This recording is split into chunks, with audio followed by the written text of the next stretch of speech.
Okay, so I'm just re-recording the final part of my little help video. We've seen how to use an array of integers, and we've also seen how to use objects and have more than one object and compare them. Here we had same position with the Martian and ET objects, which were both Martian and ET were both aliens. So what I want to do next is to show you how you can create an array of objects. Okay, so I'm going to create an array here. Let's declare an array. Again, they're aliens. So it's an array of aliens. So alien, square bracket, because it's an array. And I'm going to call this array the Imperial Fleet. This is going to be initialized to be a new alien array of size 10.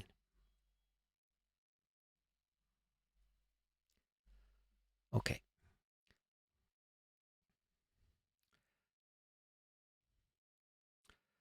So I'm just going to create a comment here. This is an array of objects. And let's see what we can reuse and work away from there. Okay. So when we were using an array, we had a loop like this. So let's start with that point and work from there.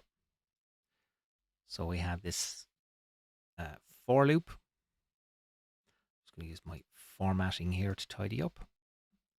So we had for int I, sign value 0, keep going while I is less than, and we're not using numbers this time. We're going to be using our new array, which was the Imperial Fleet. Dot length. So that will return whatever the size of the array is, and I will loop the correct number of times. And then every time I go around the loop, I want to initialize the array element. So I'm saying Imperial Fleet I is assigned a value, and we're going to initialize it to be a new alien, which we'll call the alien constructor, like so. But not only do I want to do that, I want to pass in the identifier for this alien. So I'm going to pass in I plus 1. Okay.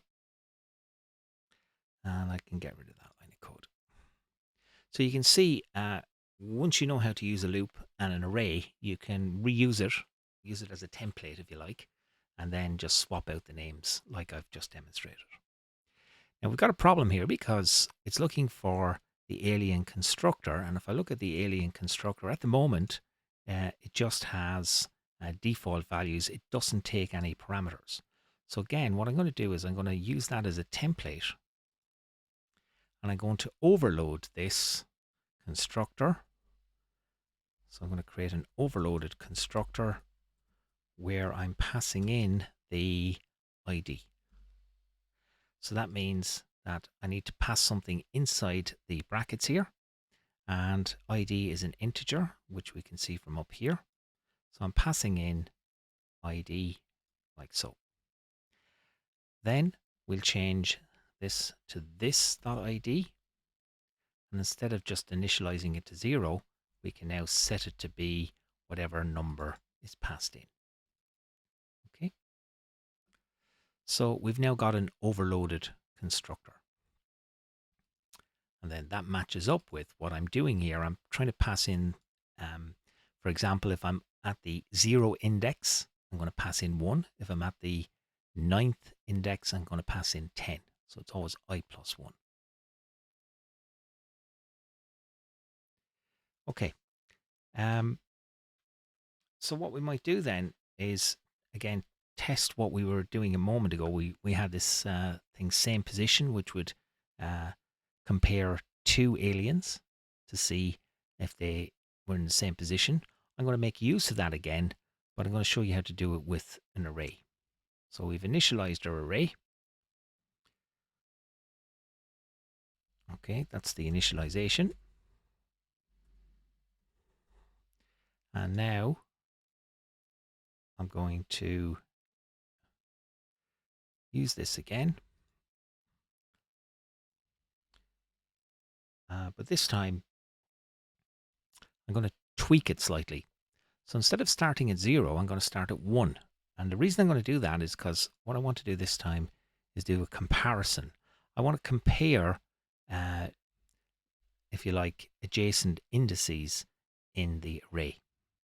So what that means is I'm going to start at 1 and then I'm going to do a comparison. So I'm going to say if, and I'm going to make use of what we were doing up here, this call here. And I'm just going to use that inside my loop. So we're saying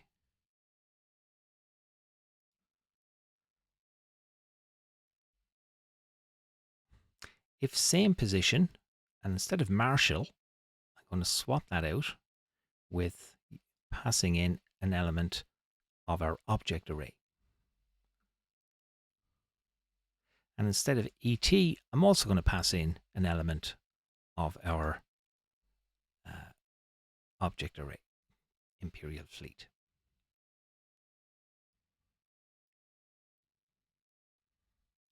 So I'm doing a comparison, and at the moment I'm comparing the same element, which is not good. So what we'll want to do is to compare neighboring positions. So I'm going to compare I minus 1 with I. So this is comparing index, if you like, 0 with index 1, index 1 with index 2, and so on. Again, if you just compare what we were doing with the initialization, I started at 0 and just counted up. Here I'm starting at +1, starting at 1. And the reason for doing that is so that I can say I minus 1 and I'm still referring to an element that I want. Okay. So this is the if statement. And what happens if they're in the same position? Well, we'll want to do something similar to what we had up here. So we'll print line. And then inside we'll say the enemy. And then which enemy? It's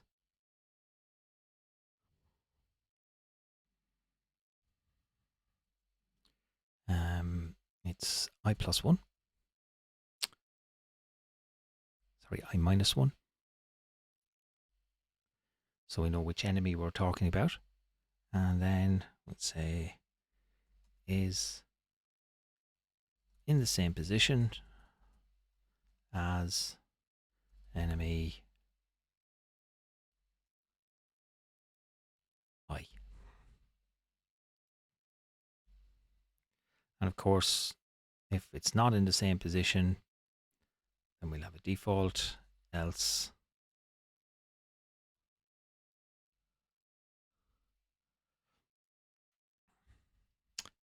print line enemy I minus 1.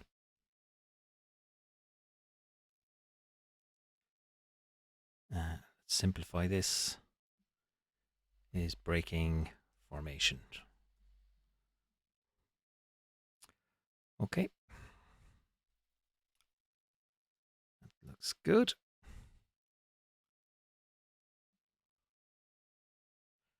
Okay, so let's run that. So now we can see from our output, enemy 0 is in the same position as enemy 1, 1 is in the same position as 2, and all the way down to enemy 8 is in the same position as enemy 9. And that really should be enemy index, shouldn't it? So let's just change that. I think that's more correct. Yep.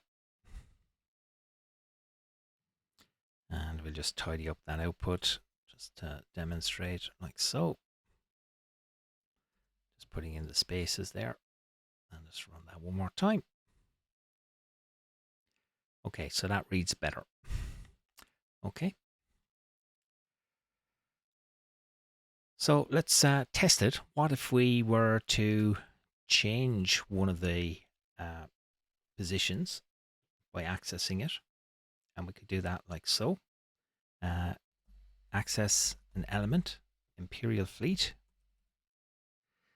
is the name of our array. Let's maybe go at position 7. I want to change its X value to 200 so that it's different to the X values of Imperial Fleet 6 and Imperial Fleet 8 will have different X values. And there we can see um, that enemy index 6 is breaking formation because it's different to enemy index 7. And enemy index 7 is breaking formation because it's different to 8. 8 and 9 are the same. Okay, so that demonstrates that you can use the code that I've given you here, this loop, to loop through an entire fleet. And that could be a two-dimensional array if you wanted, rows and columns, which we've seen before. So if you had a fleet of Space Invaders, for example, maybe you have a property which is alive or dead, and that could be a Boolean value, and you could just run through the array to test if that particular alien is alive or dead.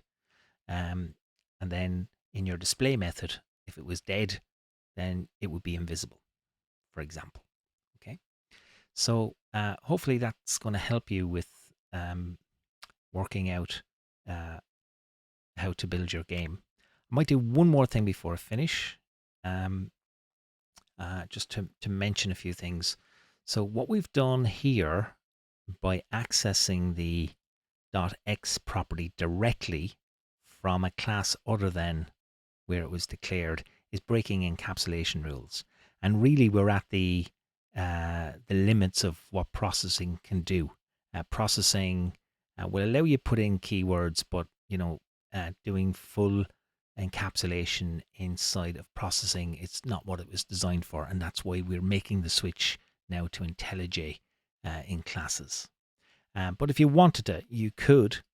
By default, everything is public in processing. So public class alien, for example, unless you specify that they're private. Now, if I make these methods private, so these properties private, then strictly speaking, I shouldn't be able to change their values in the way that I have. Okay, which was here. I shouldn't be able to do that.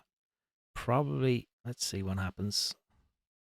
Yeah, so you can see it's actually left me do it, but it shouldn't. Okay, and I'm highlighting this now because you can use good practice, which would be to set them up as private and to set up then your getters and setters.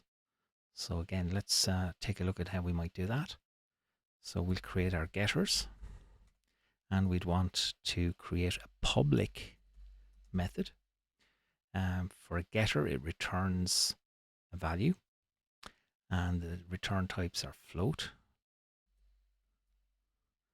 For get x, and what does it do? It just returns this dot x,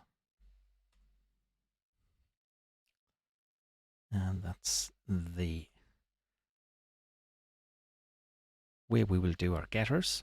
And we do that for also the y value.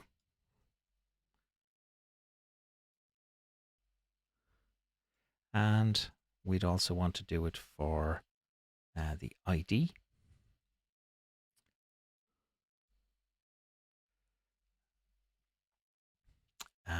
Which is actually an integer, so we'll just change that one. And you'll notice that my indentation went astray there. I can just use edit auto format to tidy things up, make sure that everything is right. In this case, I've forgotten a closing bracket. Again, auto format helps you find those mistakes. Saves you a lot of grief later. Okay, so I think I have an additional curly bracket there. Yep. So now that's gone. Happy days. So there's my getters. And corresponding to the getters, you should also have setters. And your setters will allow you to change the values. So irrespective of whether you're using them or not, this is normally what you would do. So you come in and you'd have your set X, your set Y, and your set ID. They're going to return no value. So that means they're void, but they take in a parameter. And the parameter is the name that you want to change. So I'll take the float from there, replace it with a void, and we'll pass in Y. And then likewise here.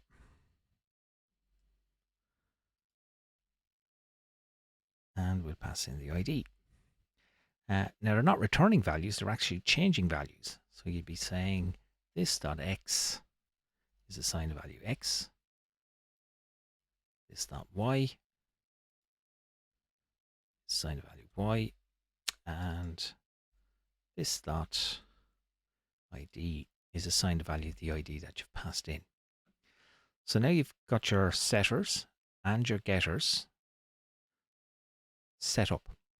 So outside of the alien class, good practice, instead of directly accessing the member, which we've done here, it's better practice to use your setter.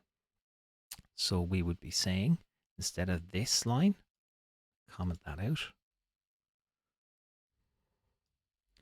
I'd use a setter instead.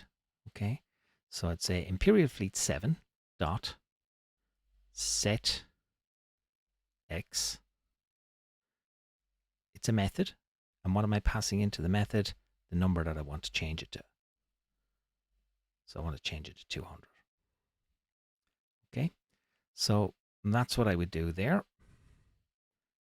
And likewise, this line of code from earlier would have been set up in a similar fashion. We would say, when it's a single object, you don't need the array. It would be Martian dot set Y, and you'd pass in the number 67, and that's the way you'd use this line of code instead of that one. Okay, I'm going to comment both out. So I think that's about everything I want to show you. We've gone through quite a bit there. We've seen how to use arrays for primitive numbers, an array of integers. We've seen how to use objects, how to create them from having a class, how to create the actual objects. We had our Martian and we had ET. We were able to write a method that took in those objects. So you can have a method that you pass objects into. And then we're able to compare them. So maybe if I take a look at that method again, same position. So a better way of writing that, again, would have been if I had said, let's try this out. Let's comment that out. So instead of alien1.x, I would be saying alien1.getx, alien2.getx, bracket. Compare that with alien1.gety, bracket, testing if that's the same as alien2.gety, bracket. So this is a better approach because it's using the accessor methods, the getters and the setters. Okay. Processing doesn't require you to do this. It'll work without them. But as you've seen from our classes, it's best that we follow encapsulation rules for our object-oriented programming. And if you can do that from the off, it would be certainly better. Okay. So I'm going to leave it there, and hopefully that will help you get to grips with certainly the theory that you need in building your games. I think you've got plenty to work off of there. Okay, thanks.